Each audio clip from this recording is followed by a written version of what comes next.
Hello बच्चों। Question है the value of limit n tends to infinity 1/n summation of r0 to 2n-1 n square by n square plus 4r² is. तो हमें क्या करना है, इसका वैल्यू बताना है कि इसका वैल्यू कितना होगा। तो काफ़ी अच्छा क्वेश्चन है। इसमें कुछ की कंसेप्ट को हम लोग समझते हैं। तो इस क्वेश्चन के लिए क्या की कंसेप्ट है उसके बारे में थोड़ा सा हम लोग डिस्कस करते हैं। की कंसेप्ट, तो की कंसेप्ट इसमें क्या है, जैसे कि इस तरह के जब भी कोई फंक्शन आते हैं समेसन वाले में जिसमें 1/n हो या n² r² वाला फॉर्मेट हो, तो हमें सबसे पहले कोशिश ये करना होता है कि उसमें r/n का फॉर्मेट बनाए। तो सबसे पहला काम होगा हमको इसमें कि r/n का फॉर्मेट बनाना। अब जब आपका r/n का फॉर्मेट बन जाएगा तो इस r/n को हम लोग क्या कर लेंगे, एक्सलेट कर लेते हैं। तो ये दूसरा प्रोसेस हो जाएगा। ये फर्स्ट प्रोसेस में ये करना है और दूसरे प्रोसेस में इसका क्या कर लेना है, आपको एक्सलेट कर लेना है। साथ में आपको क्या कर लेना है कि इसका लिमिट भी चेंज कर लेना है। जैसे n टेंस टू इन्फिनिटी है तो अब तो फंक्शन x में चेंज होगा, तो x के अकॉर्डिंग यहाँ पे लिमिट को सेट करना होगा और उसके बाद उसको इंटीग्रेशन के हेल्प से सॉल्व आउट हम लोग करेंगे। तो चलिए स्टेप बाय स्टेप इसका सोल्यूशन हम लोग देखते हैं। तो जो मेरा क्वेश्चन है वो गिवन है, इसको हम यहाँ पे नोट करते हैं। क्वेश्चन गिवन क्या है मेरा, limit n tends to infinity 1/n summation of r0 to 2n-1 n² by n² plus 4r²। यहाँ पे हम क्या कर लेते हैं कि ऊपर में से ऊपर और नीचे n² से डिवाइड कर देते हैं, ऊपर भी और नीचे भी n² से डिवाइड कर देते हैं। तो जब हम n² से डिवाइड करेंगे तो ये बन जाएगा limit n tends to infinity, ये हो जाएगा आपका n tends to infinity 1/n summation of r0 to 2n-1 और यहाँ पे क्या हो जाएगा, n² से डिवाइड करेंगे तो n² से ऊपर 1 n² में डिवाइड करेंगे तो 1, n² से इस n² में डिवाइड करेंगे तो 1 प्लस यहाँ पे n² से डिवाइड करेंगे तो 4r² बाई क्या आ जाएगा, n² आ जाएगा।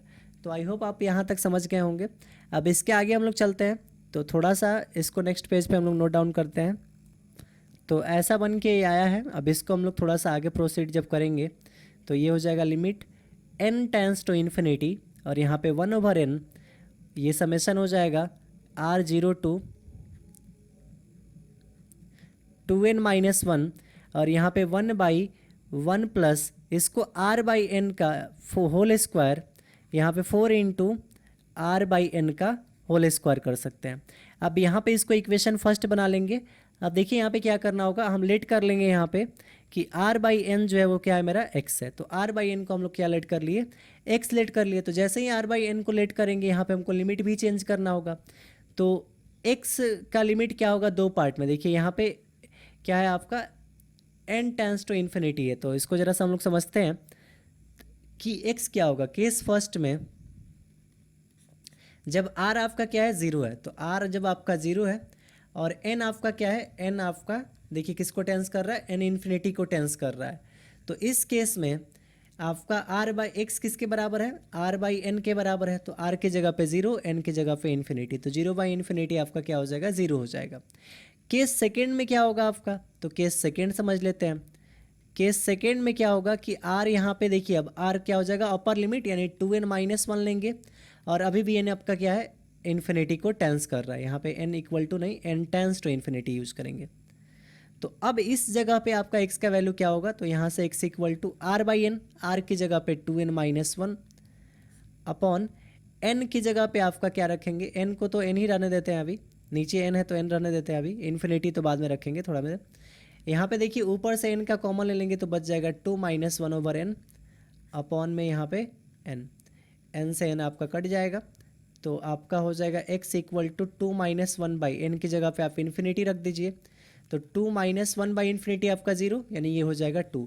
तो एक लिमिट आपका यहाँ पे, दो लिमिट सेट हो गए। एक आपका लिमिट लोअर लिमिट जो होगा इसको बोलेंगे लोअर लिमिट, और एक हो गया आपका अपर लिमिट जिसका वैल्यू 2 आया, ये मेरा क्या हो जाएगा, अपर लिमिट हो जाएगा। अब इसको हम लोग इंटीग्रेशन के हेल्प से कैलकुलेट करेंगे। तो बाय यूजिंग इंटीग्रेशन इसको कैसे कैलकुलेट करते हैं, तो यहाँ पे लगाते हैं लोअर लिमिट 0 है, अपर लिमिट यहाँ पे लगाएंगे तो अपर लिमिट 2 है। और यहाँ पे देखिए जो मेरा फंक्शन था ये वाला फंक्शन आया है, तो इसी फंक्शन का हम लोग यूज करेंगे, इसी फंक्शन का। ऊपर क्या है 1/1 प्लस, ऊपर क्या है 1/1 प्लस 1+4, और यहाँ पे क्या है r/n का होल स्क्वायर। तो r/n को तो हमने x लेट कर लिया है, तो r/n की जगह पे x का स्क्वायर, यहाँ पे x का स्क्वायर dx। तो यहाँ से इसको जब हम कैलकुलेट कर लेंगे तो मेरा आंसर आ जाएगा। तो ये हो जाएगा आपका 0 to 2 1/1 प्लस 4x² को हम लोग लिख सकते हैं 2x का होल स्क्वायर dx। अब एक प्रॉपर्टी होता है जिस प्रॉपर्टी को हम यहाँ पे लिख देते हैं, वो प्रॉपर्टी आपका होता है अगर इंटीग्रेशन ऑफ 1/1 प्लस x² हो, तो ये जो प्रॉपर्टी होता है इसका वैल्यू होता है tan inverse x plus c। तो सेम इसको ऐसे ही प्रोसीड करेंगे। तो जब प्रोसीड इसको करेंगे तो ये हो जाएगा tan इनवर्स, इसमें x की जगह पे क्या है 2x है, x की जगह पे क्या है इसमें 2x है, तो यहाँ पे 2x तो लिखेंगे, लेकिन ये जो 2x है ये एक क्या कर रहा है एंगल का काम कर रहा है, तो उसके डिफरेंशिएशन से डिवाइड भी करेंगे। तो 2x का डिफरेंशिएशन क्या हो गया 2। अब यहाँ पे लिमिट सेट कर देंगे कहाँ से 0 to 2। अब यहाँ पे लिमिट लगाएंगे एक बार अपर लिमिट, तो अपर लिमिट जब हम लोग लगाएंगे तो ये हो जाएगा tan इनवर्स 2 × 2 अपॉन नीचे में क्या होगा आपका यहाँ पे 2 हो जाएगा। और एक बार क्या लगाएंगे हम लोग लोअर लिमिट लगाएंगे, तो ये हो जाएगा माइनस tan इनवर्स 2 × 0 यानी कि 0/2। तो ये दोनों लिमिट हमने सेट कर दिया। तो अब ये जो मेरा फंक्शन होगा इसका आंसर क्या आ जाएगा, ये तो आपका वैल्यू जो हो गया ये tan 0 का वैल्यू 0 होता है, तो ये तो 0 हो गया। यहाँ से देखिए 2 है तो 1/2 को बाहर कर लेंगे, और यहाँ पे क्या बच गया tan इनवर्स 2 × 2 = 4। तो ये मेरा करेक्ट आंसर आया 1/2 × tan इनवर्स 4। तो इस क्वेश्चन का करेक्ट आंसर आपका हो जाएगा 1/2 tan इनवर्स 4। तो अकॉर्डिंग टू ऑप्शन हम लोग चेक कर लेते हैं कि ऑप्शन क्या होगा इसमें। तो ऑप्शन जो होगा इसमें ऑप्शन नंबर 4 हो जाएगा 1/2 × tan इनवर्स 4। तो hope you understand our explanation. Thank you and best of luck.